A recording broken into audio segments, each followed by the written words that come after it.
Terima kasih Anda masih bersama kami, Good People. Perkembangan penanganan pandemi COVID-19 di Indonesia terus mengalami perbaikan. Bila dibandingkan, kasus aktif Indonesia menurun hingga angka 7,3%, lebih rendah dari tingkat dunia sebesar 8,43%. Sementara tingkat kesembuhan juga terus meningkat, mencapai 89,5% dan ini melebihi rata-rata dunia sebesar 89,47%. Hal ini tak lepas dari upaya Satgas membaca dan memahami perkembangan data COVID-19 di masing-masing wilayah. Salah satunya agar penanganan dapat dilakukan lebih cepat, kini isolasi secara terpusat jadi pilihan. Lalu apa kelebihan isolasi terpusat? Bersama saya sudah ada Pak Alex Ginting, Kepala Bidang Penanganan Kesehatan Satgas COVID-19. Selamat siang Pak Alex. Selamat siang, salam sehat. Salam sehat, alhamdulillah sehat terus ya Pak Alex ya. Pak Alex, kita selalu selama ini akrab dengan istilah isolasi mandiri atau isoman. Sekarang ternyata ada isolasi terpusat. Nah mungkin boleh dijelaskan dulu Pak soal isolasi terpusat ini seperti apa dan mengapa ini kemudian lebih dianjurkan oleh pemerintah? Ya, jadi kita ketahui bahwa COVID-19 ini kan penyakit yang sangat mudah menular. Dan kemudian di dalam penularannya itu ada yang sakit, ada yang bergejala, dan ada yang tidak bergejala.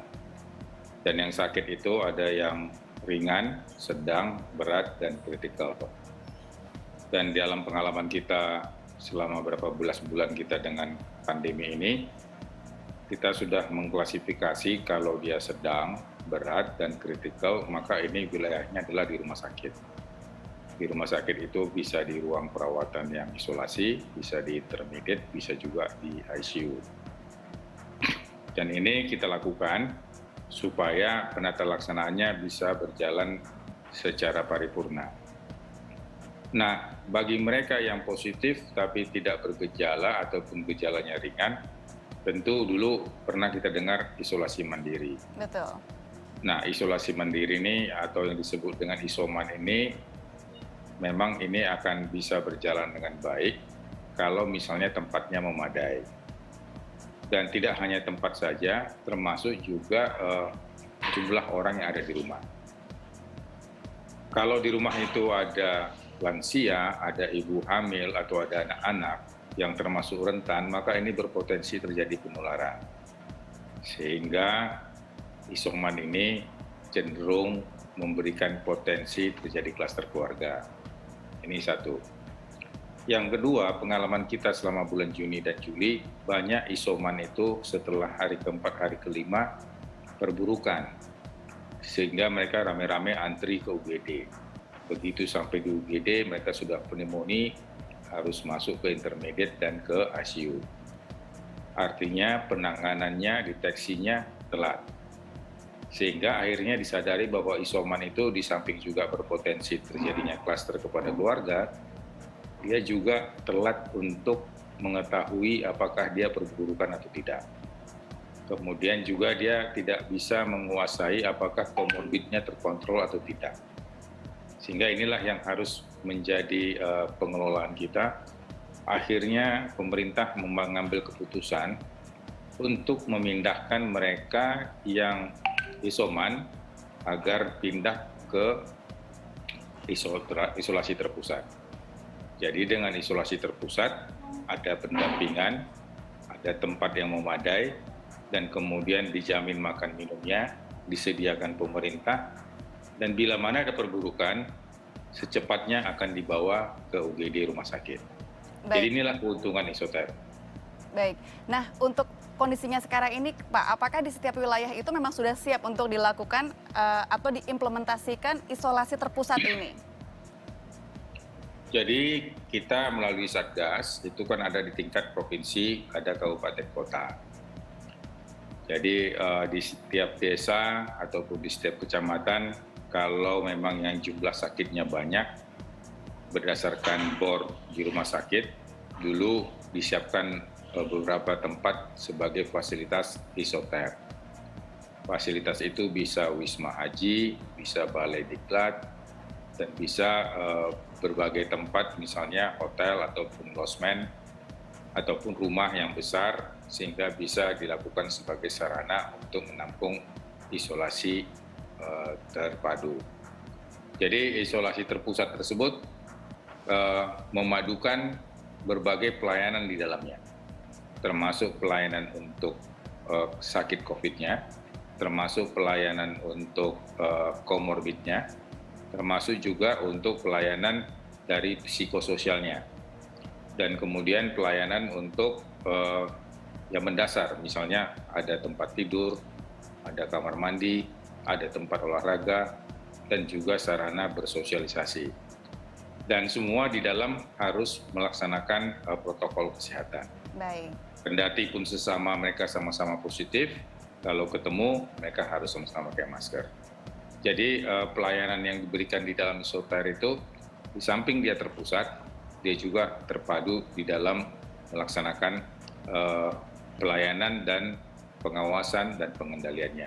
Inilah keuntungan isoter dibandingkan kalau dia isoman. Baik, jadi terpusat, terpadu, dan juga jadinya bisa lebih terawasi dan terpantau ya Pak ya. Nah, kemudian mungkin supaya masyarakat juga jadi lebih mengetahui lebih pasti gitu Pak, kapan waktunya saya lebih baik isoter atau mungkin cukup isoman? Jadi yang pertama adalah kalau kita reaktif, kalau kita positif, apalagi kalau di aplikasi Peduli Lindungi itu warnanya hitam, kita harus melapor kepada RT. Jadi jangan disembunyikan bahwa kita positif. Jadi ini harus kita terbuka sehingga RT mengetahui, dengan demikian posko PPKM di desa maupun di kelurahan mengetahui kita positif. Dan bila mana kita bergejala, tentu ini perlu pengawasan. Bergejalanya tentu bergejala yang ringan. Dan kemudian kalau di rumah kita misalnya tidak memadai, rumah sempit, penghuninya 5 orang, ini juga tidak memadai. Untuk itu begitu kita positif, dengan menggunakan protokol kesehatan, kita bergeser dan pindah ke isoter. Tentu ini akan dibantu oleh posko PPKM di tingkat desa dan kelurahan. Dan mereka akan bersiap membantu sepanjang kita memang mengakui dan memberitahu dan menginformasikan bahwa kita positif. Walaupun laboratorium memberitahukan juga secara aplikasi berdasarkan NIK itu kepada seluruh stakeholder, di mana menyatakan bahwa kita itu adalah pasien ataupun mereka yang reaktif dan positif dengan PCR. Tapi akan lebih baik lagi kalau kita memang melaporkan, jangan menutupi. Pengalaman bulan 6 dan bulan 7 kemarin banyak yang menutupi bahwa dia positif. Dia di rumah berdiam diri, begitu hari kelima, hari keempat terjadi perburukan, dia sesak napas baru lapor, minta bantuan ambulans, dan sesampai di rumah sakit sudah terjadi antrian yang panjang. Ini yang mau kita hindari. Dan kemudian kendati pun positivity rate sekarang sudah di bawah 5%, sekitar 3,5%, tapi virus itu masih ada di masyarakat, masih ada di sekitar kita. Dan sewaktu-waktu itu akan bisa melonjak kalau kita tidak disiplin dalam melaksanakan protokol kesehatan. Demikian juga mereka yang tertular, kalau mereka berdiam di rumah itu cenderung akan menularkan anggota rumah. Dari anggota rumah nanti akan menularkan kepada tetangga, kepada tukang jualan. Kalau kita belanja ke warteg, nanti wartegnya jadi kena. Kalau kita ke tukang bakso jadi kena. Akhirnya nanti terjadi penularan di komunitas. Oleh karena itu kita berharap kepada mereka semua yang positif, walaupun mereka ringan, sebaiknya diisolasi terpadu untuk mencegah penularan. Yang berikut juga yang harus kita waspadai juga bahwa sekarang ada varian baru. Dan varian baru itu ada 4 di Indonesia ini yang beredar sekarang ini. Ada yang alfa, beta, delta, dan kita mewaspadai delta ini. Kendati pun di luar sana ada varian yang baru yang disebut dengan varian Mu, kemudian ada lambda, ada kappa.